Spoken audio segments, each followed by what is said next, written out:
last bit. Then after that, we're going to talk about any campaigns that you guys have all four been on together. So I know Chile and then 2012.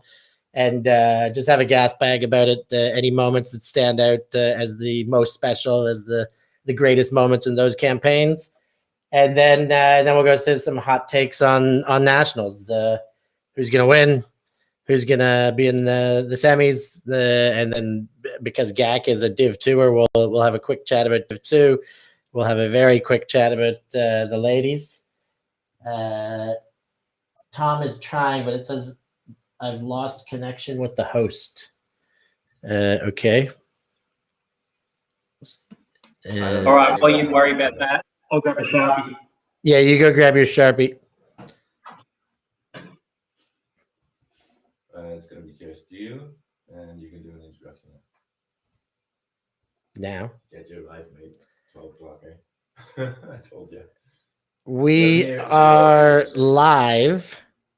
I'm Stef Rappazzo. Welcome to the show. We're going to chat with some of the old boys of Ultimate. And I've got one in the waiting room now, and hopefully a few are showing up as we go. Always some technical difficulties, but maybe not always, but every now and again trying to get people in from across the globe to show up. We sometimes do have our issues.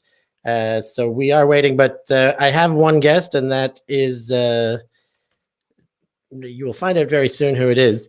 As I'm waiting, I'm just sending one quick message as we get going here. And otherwise, I would like to bring in my first guest. We may be jumping guests in and out, but first we have one of the legends of the game in Australia, one of the longest standing players that I know of. I believe he must be. But I'd like to welcome John Greenfield on to have a little bit of a chat about all things Ultimate and about the upcoming Australian National Championship. Greenie, as he's known, how are you today? Really good, Pats. Good to join you and getting very excited. Yeah, good news. We have, as you know, we've invited a few of your Aussie campaign teammates to join us. So we'll see if we do get to turn this into a group chat at some stage. But obviously, I'm very satisfied to be chatting with Greenie just the same. So let's kick things off and let our viewers know who you are. So John Greenfield is your name. Nickname, as I've said, is Greenie. Anything else you get along the traps? Well, I used to have long dreads, so I used to get called the leaping toilet brush. And once I cut those off, I got a number 1. So then I got called the scrubber. So okay. So that would be the leaping toilet brush and the scrubber. I've only known Greenie, so I'll stick with that. Team really you're playing with and your hair. Yeah, because you could really get it into the you could get into the face of the of your opponent on the mark, it's like this. Until I brought in that terrible rule of crowding and whatever it is. Horizontal space. I don't know, but you definitely, it's like you have a mark on your head as well with the extra width. Good news. Team and city. So Newcastle I-beam. Okay, how long's I-beam been around? We started as a club in 2007, which ironically was the same year and the same tournament as Hoss, heads of state. And funny enough, we played each other, these inaugural clubs, in the very first game of 2007 Nationals, which was quite the event because they were very serious and we were very not. They all had their own, bags with their names on it. They ran around and with their warm-up and did a team song. And we just sort of turned up, 10 minutes to go and have a throw and we played. So, but it set the rivalry. Okay, so the inaugural starts together, Haas and Newcastle. And do you remember who took that game? the casual Yes, we approach, did. or this? You guys did take that, all right? That's the Yeah. Greenie. I feel like you remember every detail about anything that's ever crossed you in Ultimate Frisbee.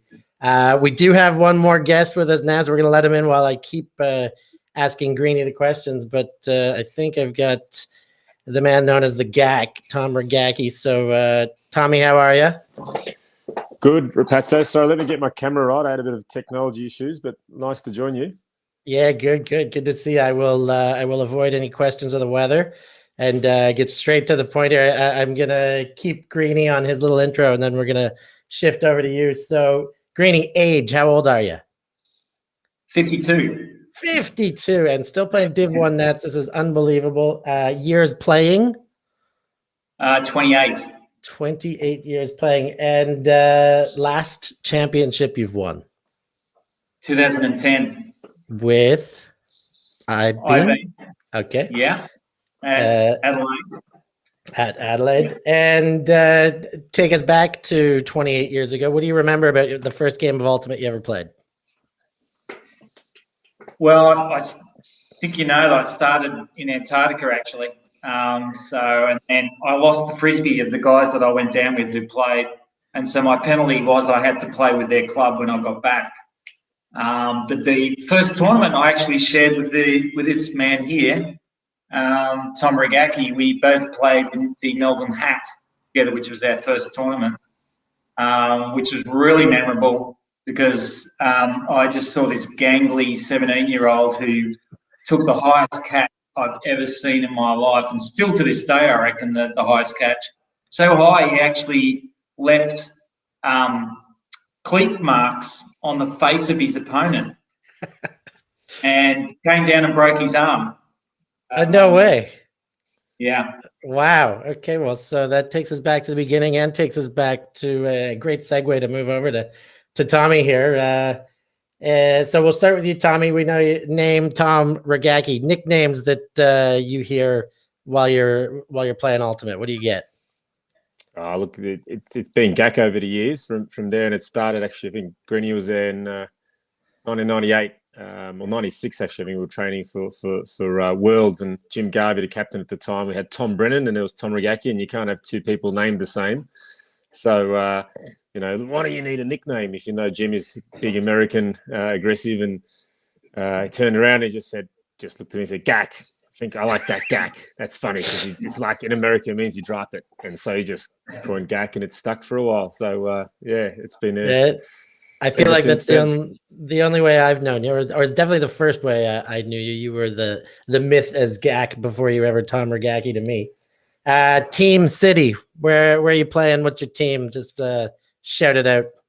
Yeah, so I live in Melbourne, Victoria, in Australia, and the club team. Since club started, we used to have state teams, but back in the day, with my good mate Canby, we started Chile Ultimate Clubs 21 years ago to the year, and we're still around today fighting with 3 teams going to nationals. So 4 teams. I forget we got a women's team. Just forgot in the Phat team. So. I think we're probably one of the better represented clubs in terms of team numbers, 21 years on. So pretty proud of that, and some great people playing there these days. The oldest club in Australia right now? Is it the longest running club team? Yeah, by the name. I mean, I think Sydney and other teams have formed in different names, etc. But in terms of the same entity, same structure, I believe so, yes. Cool. Okay, Tommy, then age and years playing for you? It sounds like 40, similar years playing. Similarly to Jono, 44 is my age, not how many years playing. And 28. Geez, you did a mate, yeah, probably around that, Jono. Yeah, so it's been a while. My sister's a couple of years older, and as Jono mentioned, she got into it at Melbourne Uni with Sylvan Brown for engineering, and a lot of people got into it at uni. And I was lucky enough to have an older sibling, so I got into it a little bit earlier. Around the days of the Dales, my two people that I've probably grown up playing with and against, and really fond of as competitors and mates. Awesome. And you flashed up the 5 when Greenie was talking about that Melbourne hat. That was the 5th Melbourne hat, the 5th I was like, incarnation. Yeah, no, just do I owe you $50 or $5? We usually owe each other money, but no, it was in reality it was hat 5, I think, and it's usually me owing Greenie money. But hat 5, I think, was that first one. Yeah, down at in Melbourne, very hard surface. There was another funny story. Doug Buxto, whose daughter now plays for Chile. She's Catherine. I think she's 16 this year. Really good. Doug's about 6'9". He was huge, and he fell over. Well, we laid out in very hot, hard service, 40 degrees, and Andy Norman and a couple of the older boys spread a rumor at the party that he was so tall that when the ambulance came to get him, they couldn't close the back door, and he just went viral, and everyone went around, and that was the rumor that he was that big he couldn't close the ambulance door. So I love it. Not a Catherine moment I've had. I'll have to tell her one day. And so was that was your first game or your first tournament? Was that Melbourne hat? Yeah. That was the first tournament per se. Played a little bit of league in Melbourne with my sister and a team Skyscraper. Still have their jersey, which I wore to Jono's 50th. He had to wear an old jersey. That was my oldest from 94, nice. I think it was, Phat's, yeah. Awesome. Well, okay, we're going to move right along here. We're eventually going to get to the upcoming Nationals. But for now, I did ask you both to bring a Sharpie and a pen. Are you equipped, Gak? Not a Sharpie, but I have a pen and paper, yes. Okay, that'll do. So I'm going to give you guys a quick minute on the clock here. And I'm going to give you 3 sets of questions. First question is give me the 3 names, top 3 women to ever don the green and gold as players. So all time, not current. Give me the best 3. I thought we were going to have 4 guests and it would have been totally official with the unanimous kind of voting that we might have got. But even with the 2, I think this can be official. This could end up being official if we have any similar names. Okay, done. Do you want me to show that now or not? Not quite yet, Greenie. Not quite yet. Okay. I'm gonna give you another 2 questions that are single name answers. So now let's talk present Div 1 Nats. Best male player. Who is your opinion? Best male player in the game right now in Australia. Whoa, tough one. It's a big one, but it's good to get that insight. And of course the final question, I'll give it now, whether you've written down your name concretely or not, is the best female player in the game at this moment. And she may have been on your other list. Who knows? So give these guys a minute to work it out. And we'll see what we come up with. You guys let me know when you're all done. Otherwise, we'll, again, as I say, avoid any weather talk. I will let everybody know that I am in Amsterdam talking to these boys on the other side of the planet. I think the whole Frisbee world should have their focus in Australia right now. It seems like the only place there's any action happening. So good that we've got all the attention of the world. We got Chris Koo, who's happy to hear our voices. Not yours, Gak. You didn't get to mention, just Greenie and Steph. So you're gonna have to take that one up with him. I think he's an ex-Chile player, isn't he? Mate, I'd see him at the recent tournaments. I have to have words to him, definitely. Yeah, he hears too much of your voice, perhaps. Maybe, anyways, let's start with Tommy on this. Top 3 women to don the green and gold. Tommy, what do you got for us? Yeah, just all 3 or one at a time? Do you want to do it? Let's go one at a time. I think my face just dropped out. It'll be coming back in a second. That's okay. We'll join you. Well, I'll sing out then, Pat's top 3, no particular order, but the first person that jumped at me was female by the name of Nicole Shepherd. She was an unbelievable player, won a men's nationals championship in a day playing with Ferrell. She won Women on the Verge in 99 World Clubs and Spirit in the same year. Unbelievable athlete, fierce competitor, had defensive intensity, just running machine, and had all the skills in the world. So clearly in my top 3. Yep. My first name I put down was Nicole Shepherd. So same reasons. That's what I want to yell at free, Jono. We might have the same 3 for all we know. So that'll be controversial. But anyway. No, it's a shame there's not a lot of footage around Pat's. It's just you and me, Tommy. We'll carry the show. He's back, I think. Yeah, I'm still here. The cameras are getting changed around, but I'm here and everything. Gotcha. So yeah, it's a shame there's not a hell of a lot of footage of her. I mean, I think we're blessed these days. There's a lot more footage of Ultimate because she really Not surprised she was on Jono's list, which is all I named one. But Jono, I'll any other words? But otherwise, I'll throw to you for number 2, and I'll see if I've got this person on the list. All right, let's hear it, Jono. The second one was Sally Bastian, the original. Tell us about her. Give me. I haven't heard that name before. Tell me when she played or a little bit about her. Feisty redhead, but razor sharp. She's actually a conveyancing lawyer, but rather than having that lawyer sort of seriousness, she was just the funniest person to be with. So as a human being, she's just brilliant. She kind of, just by personality, I think I really grew to love Ultimate through just being around her in Sydney. As a player, she was kind of like a quarterback. She quarterbacked teams. She was on the original Australian women's team in 1990 and kept playing until 2004. Oh, wow. So her, longevity was outstanding. Her love of the game was unprecedented. And just her attitude to the game, her spirit was brilliant. She had a really good game sense, which made her a good quarterback. She knew where the pass, she could see 3 passes ahead. So that's who I had for number 2. And can you just repeat her name one more time for me? Sally Bastian. Sally Bastian. Did she make your list, Gak? She didn't. She certainly entered my mind when you think about names. Real fun person to hang out with too. And you think about why we all play Ultimate. It's a great community and one of the better people both on and off the field. And didn't make my top 3, unfortunately. Give us your number 2 then. My number 2 is a little bit selfish because I love playing with this person. So in a personal, but stood the test of time as well is Winky or Sarah Wentworth. Probably one of the fastest women I've ever seen play, and I think one of the things, speed is important in this game.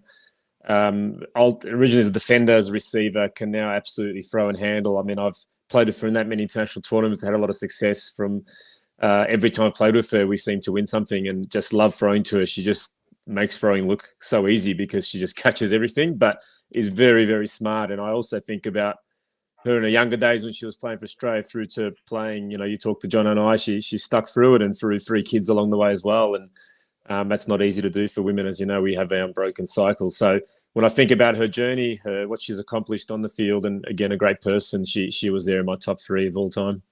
Awesome. That's the first name that I think I recognize as a player that I've seen watch, and I certainly agree with your opinion there. Let's throw back to Greeny. Who's your number 3? Did you get a match with Gak there? Or you got a new name? Sarah Wentworth. Sarah Wentworth. Yeah. All right.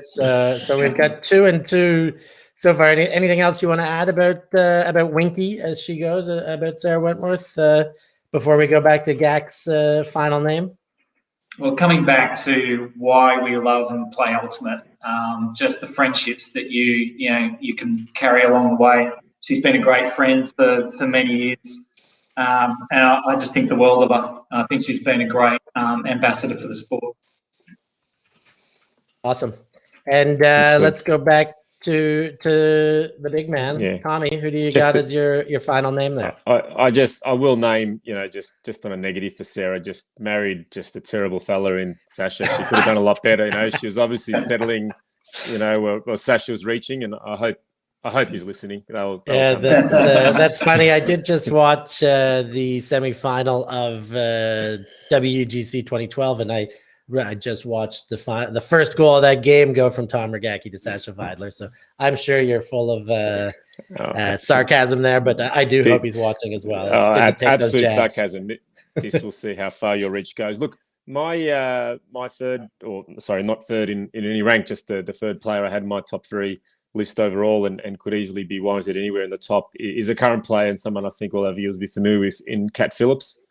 I mean, both the Phillips sisters hit the scene and exceptional, but for longevity again, I mean, Kat, she's, currently, as we know, dual sport, contribute off the field, but just for absolute ability to play as a receiver, as a thrower, defender, running ability, what she's done for the game and overall, but just as an athlete, she's probably second to none in today's age. And I think equally as fierce on international circuits. She's, a lot of players are good domestically, and then they come up in international scenes and play against the strong North Americans. With Kat, there's no fear, and she's shown time and time again she can take it to the best of the world. So I think she absolutely deserves a mention in that top 3. No disrespect to the others, but she's in that list in my mind. I don't have as much background in the earlier years, but from what I know, my limited slice of Australian Ultimate, she certainly stands out in that regard. So we'll flip past the boys and stay with the women then, because I have a feeling we may have a similar name pop up, and we'll go to Greenie first because of that. But best in the game right now for the ladies, Greenie, is that name showing up for you, or Cat have you got Phillips. another? Cat Phillips. Yeah. And again, anything to add on about Kat's game? Obviously, lots to say, and Tommy put it really well there. But anything else you want to sugarcoat with? Well, I've known her a very long time. I remember when she was coming up just as a teenager, and you could immediately see even back then that she, was just. I think it's in the family, to be honest. Her uncle was my boss at CSIRO, and everyone in that Phillips family is just exceptional in some way or another. And for the Mission Cat, they turned out to be excellent at Ultimate. And Kat is just, she's just next level talent. I think she's got a fantastic moral grounding. She's innovative. She really cares and thinks about the game. You just can't go past that. And all the skills as well as the best current player. Yeah. Well, I thought that was my easiest question, or the question that would be the most unanimous. We are missing Tommy's regular right-hand man, Stevie Campbell, and Tim Booth, the mongrel from Wollongong. We were expecting to get them both to compare these answers. We don't have them this time, but we do have some agreement for the top woman between the two of you. Go on, Tommy. Well, not quite. I had a slightly different tilt on this, because my one blight on Kat is in the summer season of late, and maybe I'm short term, she's not playing Ultimate, so she hasn't been. She's a semi-professional athlete with St Kilda, so I haven't seen her play Ultimate in a long time at the moment. So yes, she's in the top 3 overall, but she's not playing. I haven't seen her throw a disc in anger this summer because she's obviously playing footy. So I had a look at the current players outside of Kat who are playing COVID-interrupted season that we've had, and I think about, again, selfishly, players I've played with, love Danny Alexander, Rosie Dawson, who's an unbelievable female athletic receivers, any one of Ellipsis women in Prentice, G, all of the really quality assembled teams there. But the person I'm going to shout out who I'm most impressed with, it was actually the most recent AUL season we played, who dominated on a return, is Diana Warman. Daisy could have got a mention in the top 3.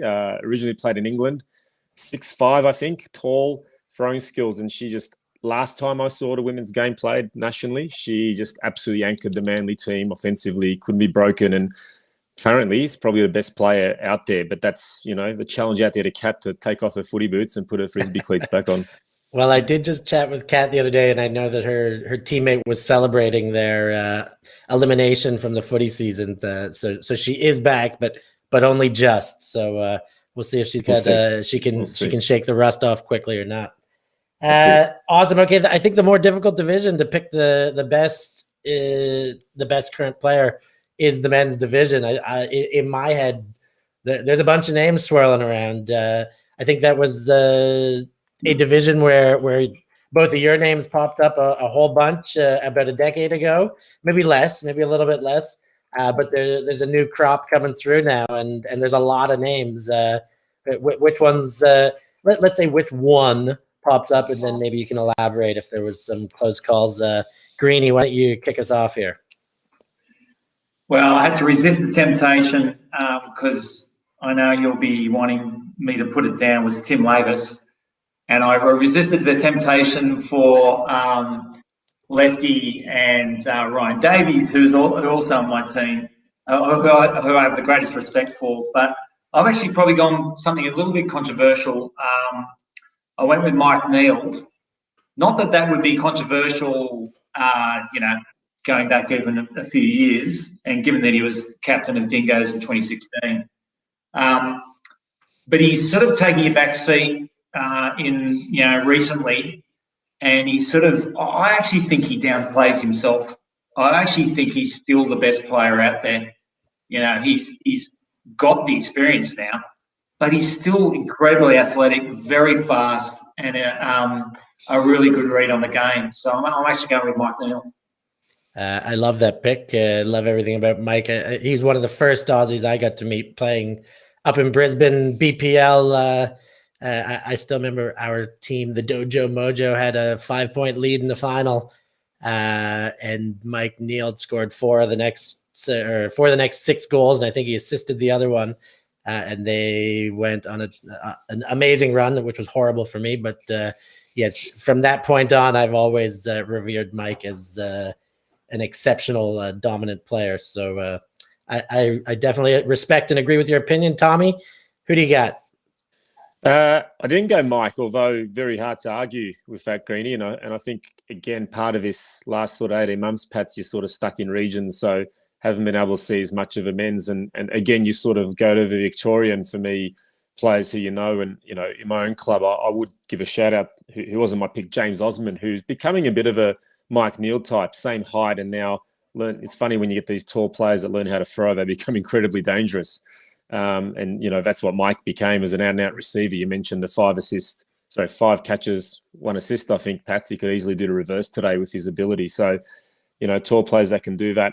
I look at the current Lipsis top line: Rob Andrews, Cupcake, Sam McGuckin, who's down here now. He's quality both ways. So any one of those boys are in the conversation as well. But I would also want to give a shout out to another guy who I think is, and didn't make my, but Gavin Moore, I think, is the best defender still, and that's credit to him, but a blight on the rest of Australia. But he's just got mongrel, and he still is the hardest guy to get away with in my mind in a lot of ways. And I think that's when you look to the players, they're all offensive tilted. I don't know about you, Greeny, but I thought about kids these days are learning to throw so early, but they're all about offense, and that's a lacking thing for my mind in Australian Ultimate is people that earn their stripes, and that's how I learned to play. It's learn your stripes playing defense. You don't come on to your first Australian team playing offensive handler, and that's different because people starting to play earlier. But that's the worry. I then got stuck. My last, I remember Ashep. I want a huge shout out to Ashep. He's unbelievable athlete, can do both things, and probably the next best defender when I think about it. I saw him do amazing things with the Dingoes as well, and then Colony. So he was probably my runner-up in the end. But the guy that ultimately came to mind, I think about what he'd done for Colony and, again, influenced the AL season playing with him for the first time is Mark Evans. And that's who I went with. Mark's just a two-way player. He's so hard to stop upfield because he can go long and you have to respect it because he's good hops and fast, but also very dangerous with the disc. He's done it on mixed division. He's done it in men's division and, act as a leader as well. So, as I said, from that perspective, I know he lives and dies by the sword, and probably that's something that I share with him. So I know some people might say, maybe does he, turnovers, whatever, but hey, I respect that in him. He's happy to go for it and take it in his shoulders, and I'll take my hat off to him for current Klopp from what I've seen at the moment. Yeah, death or glory in his style of play, but but Mark the Shark Evans, he's got a great pedigree in Australia. I don't know how many Colony titles he's got, what he did overseas with Colony, Dingoes, at least 2, possibly 3 tours with the Dingoes. So love the pick, and I'm actually going to chat with Mark Evans tomorrow. So exciting to prompt him in like that. So I was going to I do want to get to some chat about teams coming out of this AUC. I was going to have a little bit of a chat about you guys playing together in your days. And so we will stick with that quickly. How many Aussie campaigns of the two of you guys played together? I know of 2, and I think I assessed that when I was expecting the 4 of you, when it was going to be Camby, Booth, Gak, Greeny, and I know the 2012 and 2014 Lego.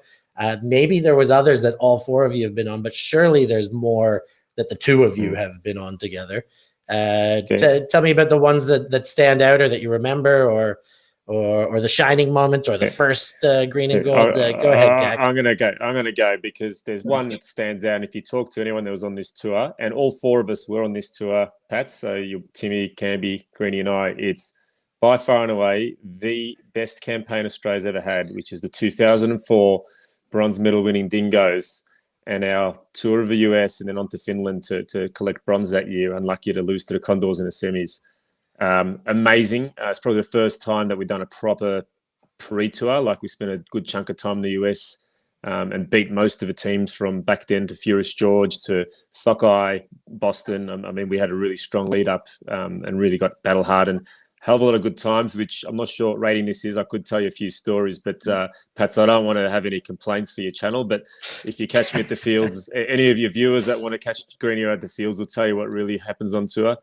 But you talk to anyone, you'll know that the 04 tour was particularly important, except for the half a team in New York, Pats, where there was a night where, due to rain, Sasha broke his leg, it was called off, and the captain said, right, we got the night off, and half of us went to bed. The other half went on for an absolute epic night in Times Square. And for those of my 04 Dingoes that chose to go to bed, they missed out big time. So it was almost the best trip for them. I had some feeling that you weren't one of the half that went to bed that night, Tommy. Awesome. Well, I will let you stop there, and I will encourage any of the viewers to get in the ears of Tommy if you see him around the fields and ask for more details on that trip.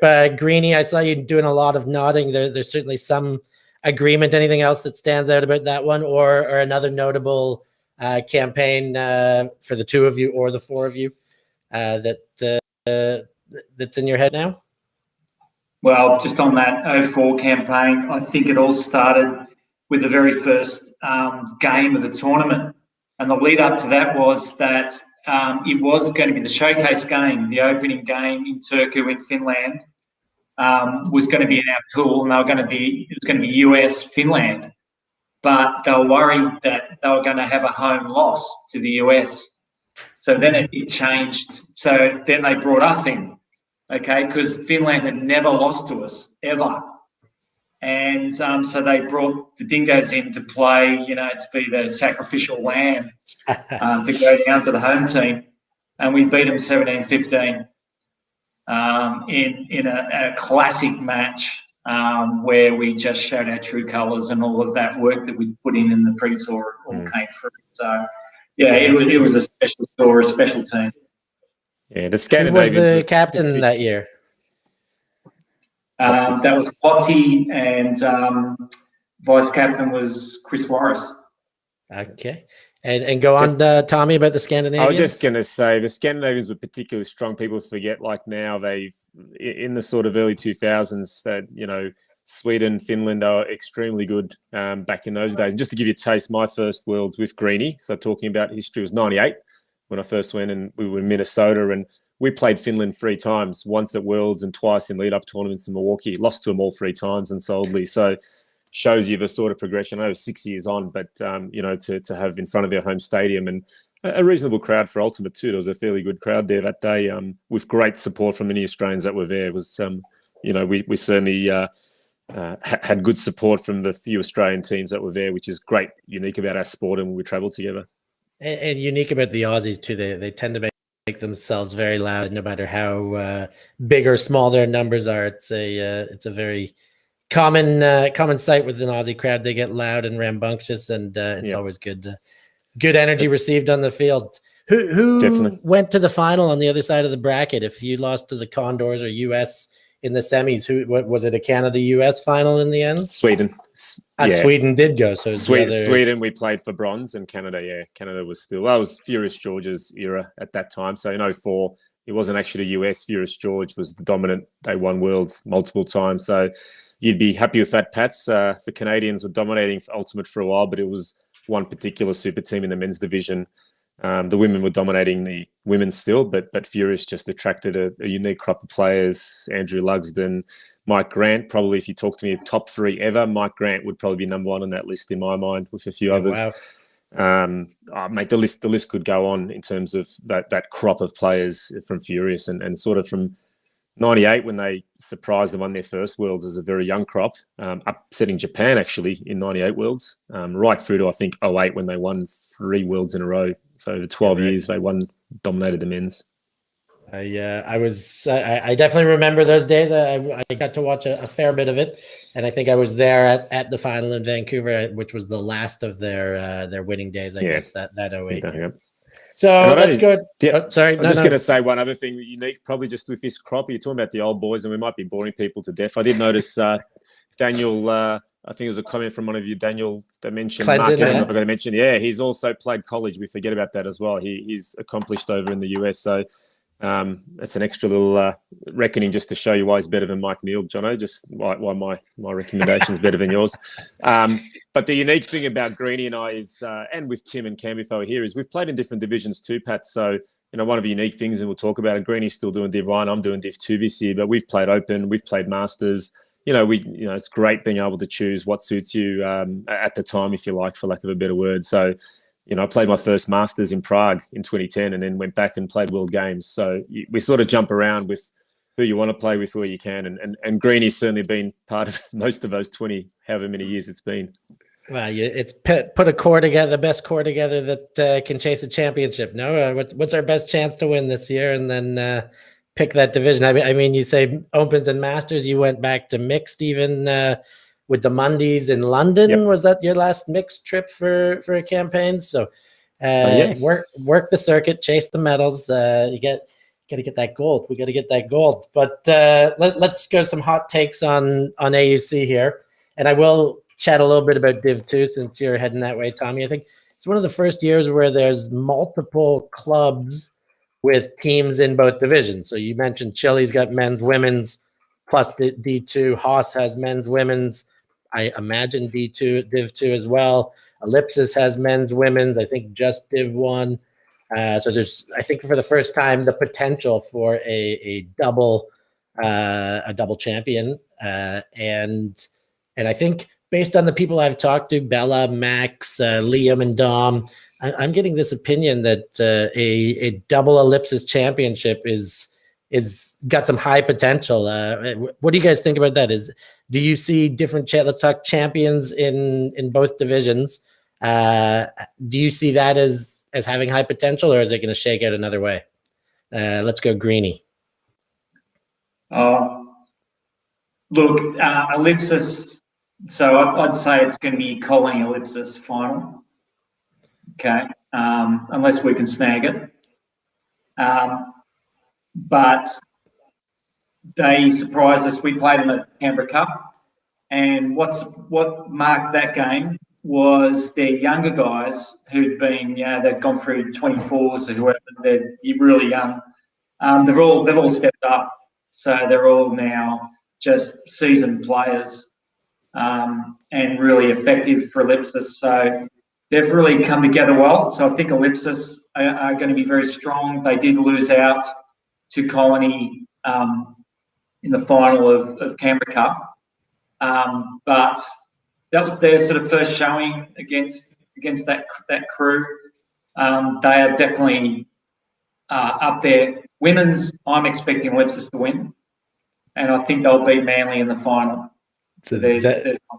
And for the women, that would be their 5th in a row. They're on a 4-year winning streak if you take away the lost year of last year. And you keep saying Colony, but which is tough for me to not say as well, but they have changed their name to Sunder. I think they were so well established as Colony with the amount of interclub finals they featured in and how well they've done on the international stage, but they have switched it up for I guess political correctness as much as possible to become Sunder. Tommy, is it going to be an all Ellipsis, or is something going to be done about that? Yeah, well, look, I think in the women's division, hard to look past Ellipsis. I mean, they're, you mentioned about the number of teams they have. They just have a one women's team, right? So if you think, I mentioned Furious George, that was their model. If you want to play high ultimate, they just sucked up all the talent from their state or area or country in Canada's case. So with that model, you are aiming for titles. That's what they're about. So I can't see them losing the women's division with the talent they've got. But to your point, I think there's a couple, strong Sydney teams competitive there.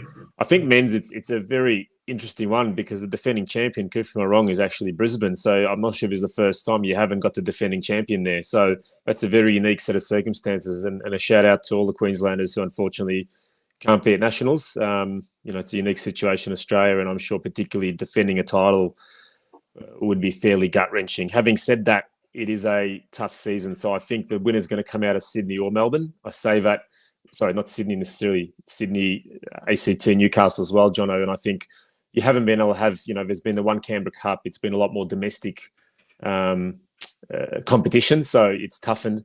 And one thing that Sunder's got going for them is they've had the two teams, and whenever you talk to those players, they always like the idea that the reason they have two even teams is it's the hardest trainings they get. So I think that model may help them in this COVID-affected season to train hard regularly, where I imagine Jono would be hard for I-Beam to get hard regular games, for example. So they might be a bit more battle-hardened. Having said that, I certainly know and have watched Chile, Ellipsis and Hoss all win on their day back here in Melbourne. Chile's a bit injury affected. They haven't had a lot of cattle on the park this year. There's young people, Pats, they're just very soft these days. They get injured. They get hurt very easily. It didn't happen in our day, did it, Greenie? You play till they chop your leg off, basically. But anyway, different dangling limbs these days. Correct. Ellipsis, obviously solid. You've spoken about them. And listen, Hoss still dangerous on their day. Nothing would hurt me more than Hoss winning a title. But they're capable of it. They're capable of it. So, I think any one of those teams there, I'm going to go Colony for the battle-hardened Sunder, you mean? Ability. Sunder, sorry. I'm going to go for Sunder. Just their battle-hardened ability to have been there, done that a few. But I do expect a New South Wales, Victoria clash. I hope it's to that degree you see that evolve as well. Awesome. Now, Gak, tell us about Div 2. Let's first tell us about your decision. This has got to be the first time you've not played in the Div 1 Nationals to play Div 2. Is that a fair statement or no? No, it's unfair. I played Div 2 2 seasons ago. I went back to Div 1 and then COVID happened. So a lot of that was when we had Worlds in Australia. It was going to be Gold Coast. So John and I would have been playing for, again, a lot of players were gearing up for the Netherlands Worlds, and then there was a Masters competition in Australia. So there was a lot of people, and I was playing Div 1 just to sort of play at the highest possible level to get fit. And then when Worlds sort of was no longer feasible, Pats, I just decided to play with more my own age and my own sort of crop, if you like. And I also think it's great for when I see the Chile boys play, the Div 1 Chile boys, they just, they've got a different brand now. They're playing really good ultimate, and, styles do change. And I take my hat off to Greenie, who's able to evolve his game. I've sort of always been the same person when I'm on the field. It's hard to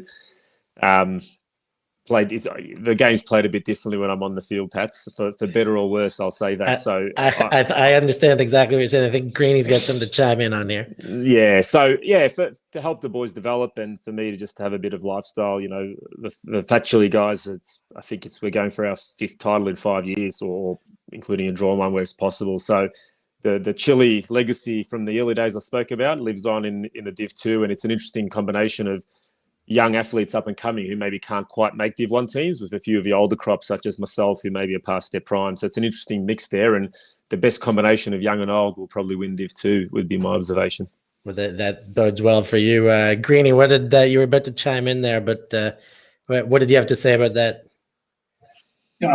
So I think we played Chile in Canberra Cup, and it was a good game. And what marked that day was a hurricane-like conditions, and it was during that period of just utter, awful weather, is when you need Gak, right? Because as Gak says, he's a gunslinger, he's a gambler. He doesn't know when to hold them. He'll throw them anyway. So I was telling the Chile guys, I bet you wanted Gak. They sort of said, well, what we want is to bring Gak in a box to each tournament, and if it's really bad conditions, bring him out of the box and get him to play the bad game. And then when it's good conditions, we put him back in the box. So Find a way to bottle them up. Just use them in extreme conditions. It sounds more like the janitor cleaning up their shit, Greenie. To not sure who you spoke to. I'm gonna have to take that up with the boys, but I'll take that as a compliment. I think. Awesome. And just a quick one to finish about Div 2. How many teams? I know that it's grown much bigger than Div 1 now. How many teams in each division we got going for Div 2 for you to come out on top of?